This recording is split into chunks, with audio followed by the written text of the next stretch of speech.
itu kurang maka tertarik ke bawah. Nampak ngantuknya. Betul apa betul? Betul apa betul? Ada temannya satu yang mengamalkan tadi. Tidak apa-apa. Itu memang sudah dengan dianukan, biarkan saja. Jadi inilah kelebihan santri. Ya, kelebihan santri itu seperti itu. Jangan dikira yang tidur itu nanti ketika selesai dari pondok justru yang seperti itu bisa jadi orang luar biasa. Ya, artinya apa? Jangan semua, jangan diejek, jangan dibully kata orang sekarang ya. Nah, dibully terus ada yang sering dibully dan sebagainya.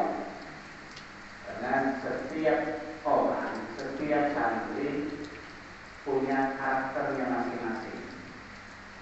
Ada yang barangkali suka gurau, ada yang pendiam, ada yang ngantukan, orang yang guruan kalau bahasa Jawa ya, ada yang Jawa ini.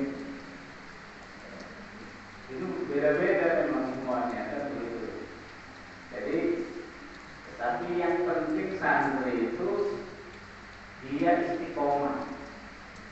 Istiqomah bagaimana proses belajar mengajarnya itu terus mereka lakukan.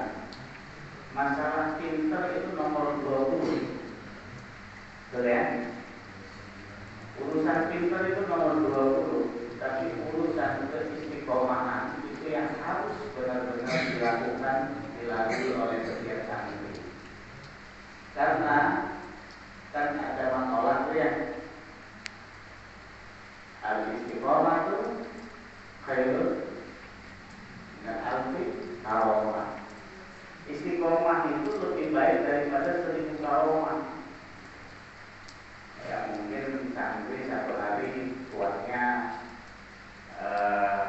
paling dikit satu hari bisa baca Quran 5 juz mungkin. Ya. Tapi istiqomah terus setiap hari 5 juz. Itu lebih baik daripada sekali baca khatam 30 juz, 2 tahun lagi baru baca lagi khatam gitu ya. Itu tidak istiqomah. Nah, karena karakter santri itu berbeda-beda, kemampuannya juga berbeda-beda, sehingga masing-masing santri itu memiliki pemahaman yang berbeda-beda juga. Apa yang disampaikan oleh ustadznya itu tidak semua sama penerimaannya.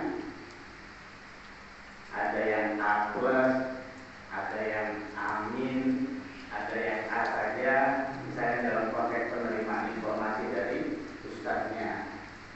Ya, ada yang sama sekali blank. Habis dijelasin, habis itu selesai juga hasilnya. Tidak ingat sama sekali. Ada, tapi hal-hal yang seperti itu tetap harus kita hargai. Sesama teman kita harus hargai. Nah, ketika para santri itu sudah memiliki pemahaman keagamaan yang baik, ya, yang paripurna dalam proses pembelajarannya sesuai dengan kurikulum yang diterapkan, maka menghargai itu sebuah keniscayaan, sebuah keharusan. La budda. Orang kalau bahasa kitabnya itu kudu, ya, harus saling menghargai, saling menghormati antara satu dengan yang lain. Nah, ini awal dari kehidupan di lingkungan pondok pesantren. Belum nanti ketika para santri keluar dari pondok pesantren, ya, itu akan menghadapi berbagai macam orang, berbagai macam perilaku manusia, berbagai macam pemahaman keilmuan. Nah, cara pandang itulah yang dibutuhkan hasil didikan di dalam pondok pesantren, sehingga ketika bertemu dengan orang-orang di luar atau alumni-alumni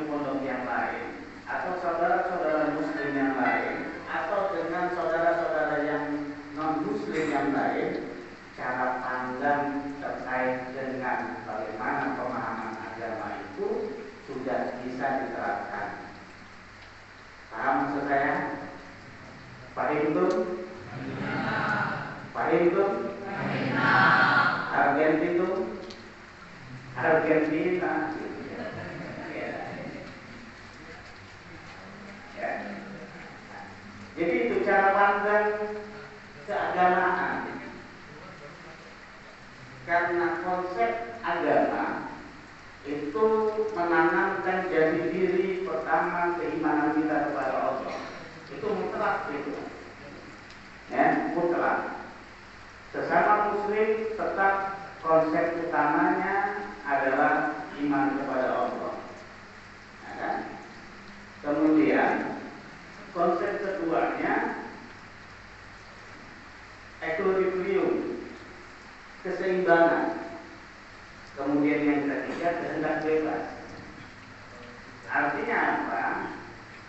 Keseimbangan keimanan itu mutlak, bahwa tidak ada kaleng di situ ya.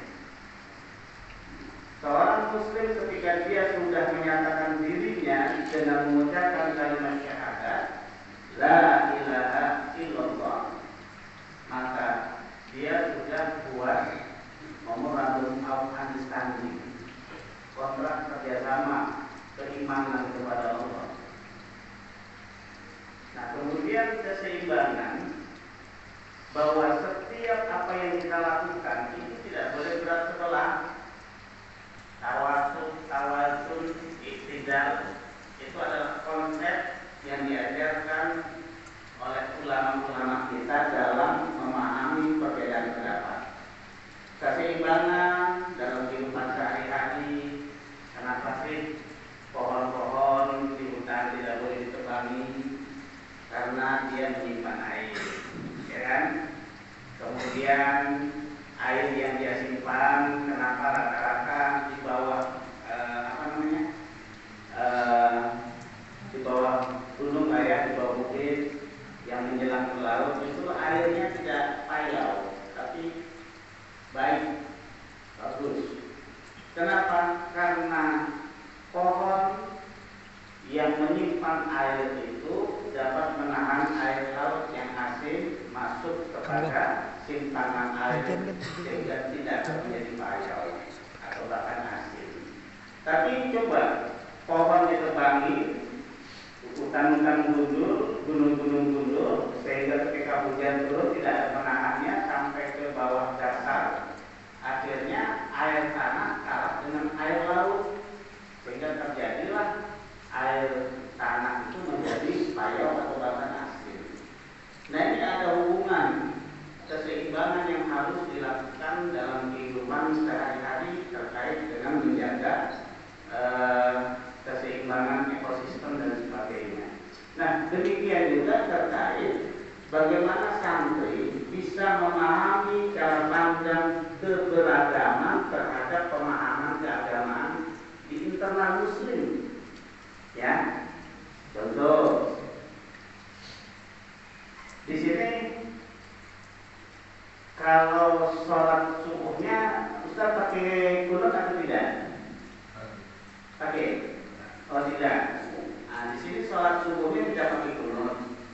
Begitu para santri alumni sudah selesai, kemudian tinggal pulang ke kampung atau tinggal mukim di tempat yang lainnya, ya, pada saat masuk waktu subuh dipersilahkan jadi imam misalnya.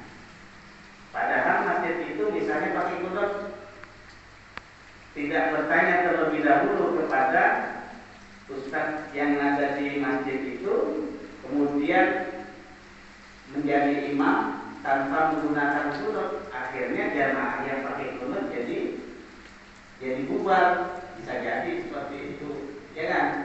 Maka cara pandang kita menghargai